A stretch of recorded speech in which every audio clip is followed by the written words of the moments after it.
Pepatah kasih ibu sepanjang masa nampaknya tidak berlaku untuk sosok ibu satu ini. Dengan alasan ingin menyelamatkan anaknya yang akan bunuh diri, ibu satu ini malah nekat gigit anaknya hingga tewas. Kasus tewasnya seorang bocah di sebuah apartemen kawasan Tanah Abang bikin geger.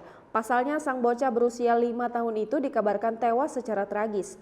Mulanya korban SHA ditemukan telah terbujur kaku pada Selasa 1 September 2020 atau seminggu yang lalu.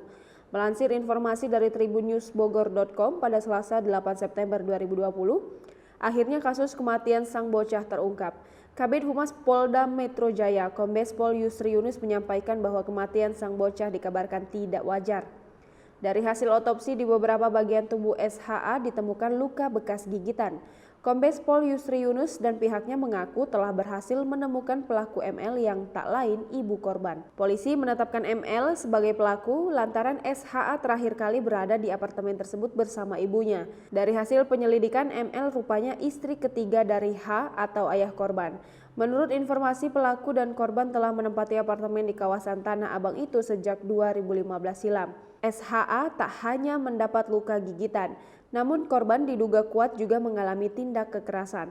Meskipun demikian, pelaku mengelak apabila dirinya telah melakukan tindak kekerasan. Ironisnya, ML yang menggigit anaknya hingga tewas itu sempat mengaku ingin menyelamatkan sang bocah yang hendak bunuh diri. Ya, hendak selamatkan sang bocah, nyatanya ML justru diduga sebagai pelaku utama yang menghabisi nyawa SHA.